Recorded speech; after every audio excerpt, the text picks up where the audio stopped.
ఓం మహాగణాధిపతయే నమః. ఓం గురుభ్యో నమః. ఓం శ్రీమాత్రే నమః.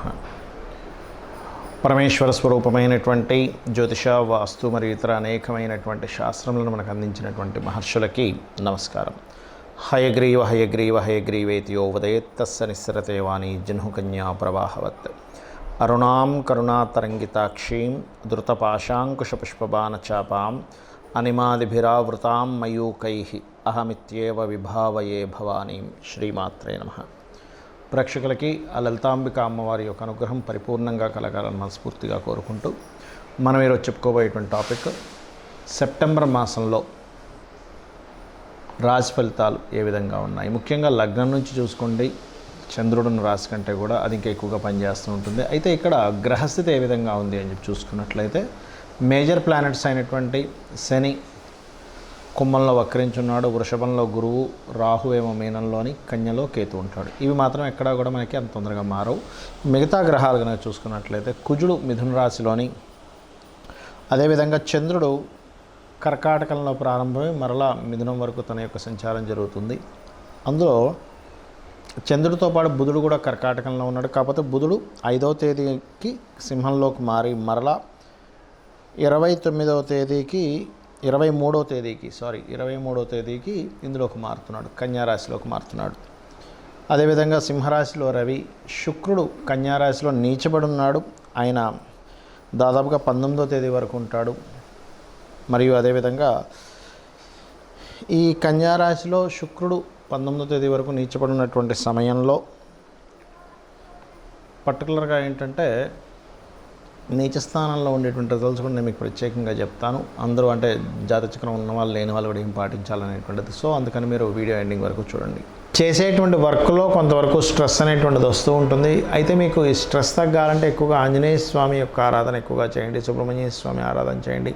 బికాజ్ ఆఫ్ దశమంలో ఉన్నటువంటి కుజుడి యొక్క ప్రభావం అది. అయితే ఇక్కడ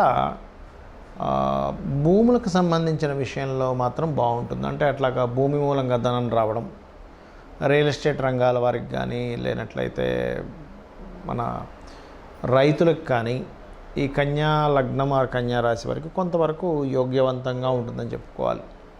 అదేవిధంగా రుణాలు తీర్చుకోవడానికి ఇది ఒక గుడ్ టైంగా చెప్పుకోవచ్చు. బికాజ్ ఆఫ్ పంచమ స్థానంలోకి శని వస్తున్నాడు, రుణస్థానం నుంచి వక్రించాడు. కాబట్టి విదేశీ సంబంధాలు ఎక్కువగా సక్సెస్ అవుతాయి. విదేశీ సంబంధాలు మీరు వెతుక్కున్నట్టయితే తొందరగా మీకు వివాహ సంబంధించిన విషయంలో తొందరగా ఆ యొక్క ప్రయత్నాలు సక్సెస్ అవుతాయి.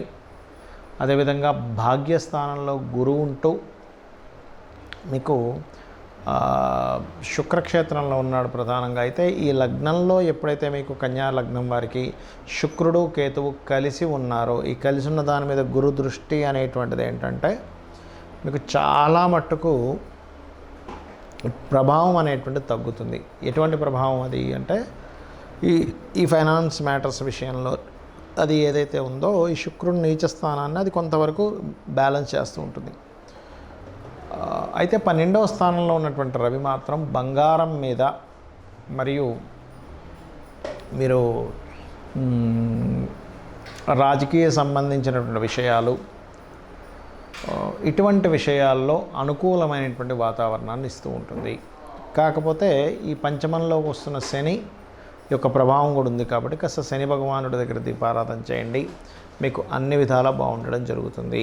శుక్రుడు కేతువు ఈ 2 గ్రహాలు కూడా మనకి ఈ 19వ తేదీ వరకు దాదాపుగా ఈ యొక్క కన్యారాశిలో నీచబడి ఉంటున్నందుకు ప్రపంచవ్యాప్తంగా కానీ దేశవ్యాప్తంగా కానీ జరిగేటువంటి పరిస్థితులు ఏమిటి అంటే కొన్ని దేశాలకు సంబంధించినటువంటి విషయంలో మనం అంటే 1వ తేదీ ముందు నుంచి దాదాపుగా ఆగస్టు నుంచే స్టార్ట్ అవుతుంటుంది ఆర్థిక మాన్యం. ఎందుకంటే శుక్రుడు నీచ స్థానంలోకి వెళ్తున్నాడు కాబట్టి ఆర్థికంగా కొంతవరకు డౌన్ఫాల్ అనుకోండి, ఆర్థికపరమైనటువంటి చిక్కుల్లో ఇరుక్కోవడం అనుకోండి, ఇటువంటివి జరుగుతాయి దేశపరంగా చూసుకుంటే. ఇది శుక్రుడు కేతువుతో కలిసి కన్యారాశిలో ఉన్నందుకు. మరి శుక్రుడు సహజంగానే అప్పుల స్థానంలో ఉంటున్నాడు వెళ్ళి. అందుకని ఏంటి, మొత్తము కూడా అందరూ కూడా ఎవరికైనా మనం అప్పు ఇచ్చే విషయాల్లో లేదా తీసుకునేటువంటి అంశాలలో కొంత జాగ్రత్త వహించండి, గుర్తుపెట్టుకోండి. ఓకే. అదేవిధంగా స్త్రీలు ముఖ్యంగా బయటికి వెళ్ళేటప్పుడు మీరు గణపతిని తలుచుకోండి. ఒంటరిగా వెళ్ళవలసిన పరిస్థితులు కొన్ని వస్తుంటాయి. కొన్ని నిర్మానుష్యమైన ప్రదేశాల్లో తిరిగేటప్పుడు కానీ బికాజ్ ఆఫ్ శుక్రుడు అనేటువంటిది ఏదైతే ఉందో స్త్రీ కారక గ్రహంగా, స్త్రీలని సూచించేటువంటి గ్రహంగా చెప్తూ ఉంటారు. కాబట్టి ఈ యొక్క అంశాలు చాలా జాగ్రత్తగా పాటించండి. అంటే ఒంటరిగా పంపించకండి అంత. అంటే కొన్ని ప్రదేశాలకు ఒంటరిగా పంపిస్తే ప్రమాదము అని అనుకునేటువంటి విషయాల్లో చాలా కేర్గా ఉండాలి అన్ని రాసుల వారు కూడా. బికాజ్ ఆఫ్ యూనివర్సల్గా కొన్ని ఇవి పనిచేస్తూ ఉంటాయి, అదొకటి.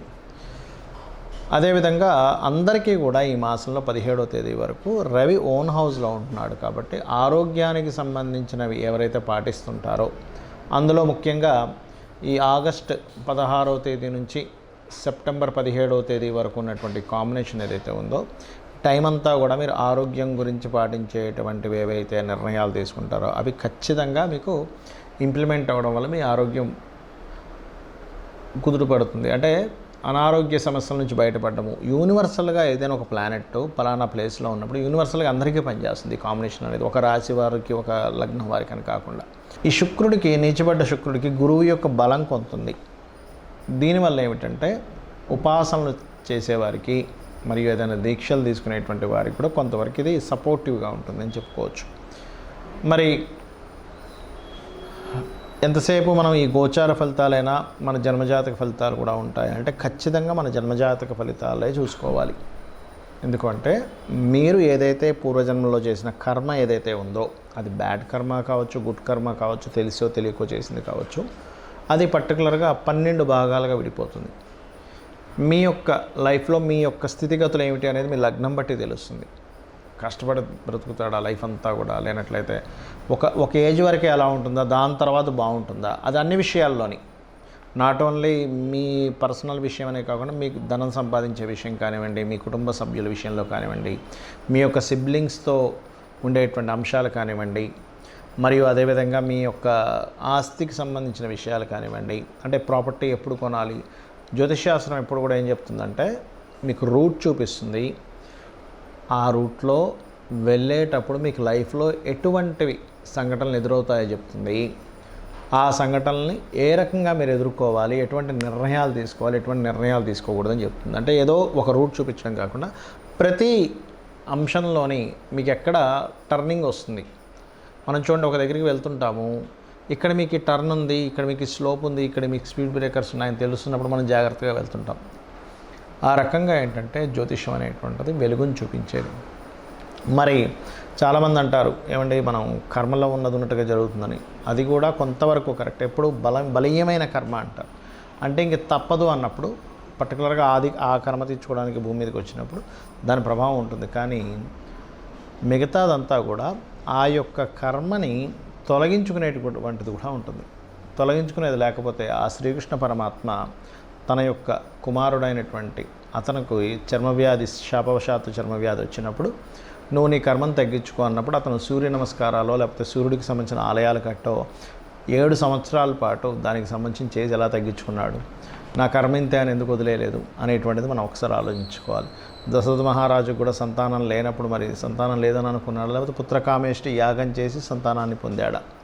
ఇలా 1 కాదు 2 కాదు, మన పురాణాల్లో వాటిలో అన్నింటిలో కూడా చెప్తుంది ఏమిటంటే ఆ యొక్క సమయంలో ఆ కాలంలో యాగాలు హోమాలు చేశారు. ఈ యొక్క కలియుగంలో నామస్మరణ, కేవలం అమ్మవారి నామము లేకపోతే విష్ణునామము శివుని యొక్క నామము తలుచుకోవడం ద్వారా మన కర్మ తప్పకుండా దగ్ధమవుతుంది. వీటన్నిటికంటే గొప్పగా ఏంటంటే సూర్య నమస్కారాలు కూడా ఇంకా చక్కగా పనిచేస్తాయి. అందరికీ అన్నీ తెలియకపోవచ్చు, కానీ రోజు సూర్య నమస్కారం చేసుకోండి.